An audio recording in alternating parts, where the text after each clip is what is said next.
এই ভারতীয় আগ্রাসন, আধিপত্যবাদ, জাতীয় পতাকা অবমাননা, আমাদের ভূখণ্ডের অবৈধ দখলদারিত্ব করার হুমকি, সমস্ত কিছুর প্রতিবাদে আজকের এই পদযাত্রা কর্মসূচির শেষ পর্যায়ে আমরা আপনারা যারা অংশগ্রহণ করেছেন সকলকে ধন্যবাদ জানাচ্ছি। আমাদের মাঝে সমাপনী বক্তব্য রাখবেন যুবদলের বিপ্লবী সভাপতি যুব নেতা আব্দুল মোনায়েম মুন্না।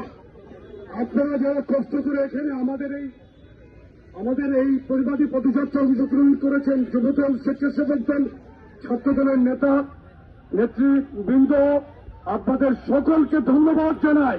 আমরা শান্তিপূর্ণ কর্মসূচি পালন করে স্মারকলিপি দিয়ে এখানে এসেছি। আমরা আবার শান্তিপূর্ণভাবে এখন আমাদের এই পদযাত্রাকে সমাপ্তি ঘোষণা করলাম। আপনারা সকলে প্রত্যেকের গন্তব্যে শান্তিপূর্ণভাবে আপনারা চলে যাবেন।